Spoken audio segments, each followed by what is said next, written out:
Case 1, Simpkins versus Shelton.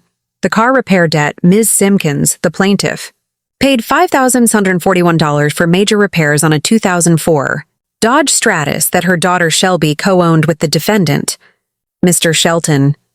The agreement was that both owners, Shelby and Shelton, would reimburse Ms. Simpkins for the repairs since she covered the upfront cost. Dispute? Shelton contributed only $1,600, then refused to pay the rest. Title of the car was still in dispute between Shelby and Shelton. Plaintiff argued that Shelton was equally responsible for repair costs. Judge Judy's ruling: Shelton must pay $1,270 more toward repairs. He must also transfer full title of the car to Shelby. Shelton's counterclaim was dismissed. Lesson: if you co-own a car or property, you share responsibility for repair costs. And when you walk away, you don't walk away from your debt. Case 2, Stephanie Monroe versus Michael Monroe. The missing camera. Stephanie Monroe hired her ex-husband, Michael Monroe, to work in her small marketing business. As part of his job, Michael received a promotional kit that included logo t-shirts and a digital camera worth about $485. When Michael left the job, he failed to return the camera.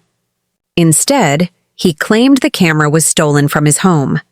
Dispute: plaintiff, Stephanie, held responsible by her company for the missing camera, and the cost was deducted from her paycheck. Demanded Michael repay her since he had possession of the camera.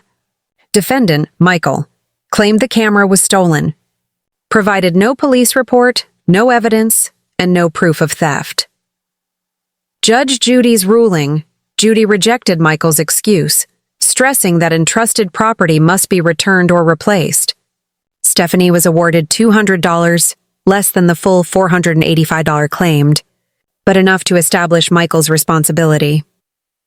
Lesson: if you borrow or are given property for work, you're responsible for returning it in good condition.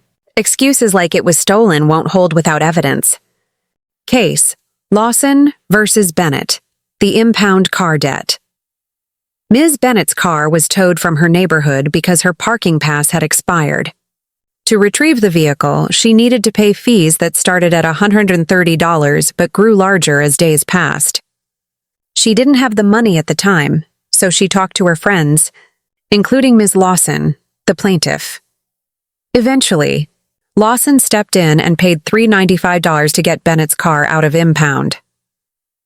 The dispute: plaintiff, Lawson, claimed she paid the impound fee as a favor to help Bennett, but expected to be reimbursed. Defendant, Bennett, argued she never agreed to repay Lawson because they were friends and did things for each other without keeping tabs. She insisted she thought Lawson helped voluntarily. Judge Judy's key points: Bennett admitted she needed the car to get to work. Judge Judy highlighted that a true friend who borrows money, or receives financial help, should at least make an effort to repay in installments, even $10 a week. Judy dismissed Bennett's excuse that we didn't discuss repayment as irresponsible.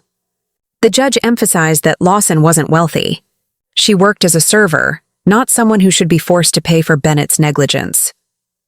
Ruling: Judge Judy ruled in favor of Lawson, awarding her $395, the exact amount she paid.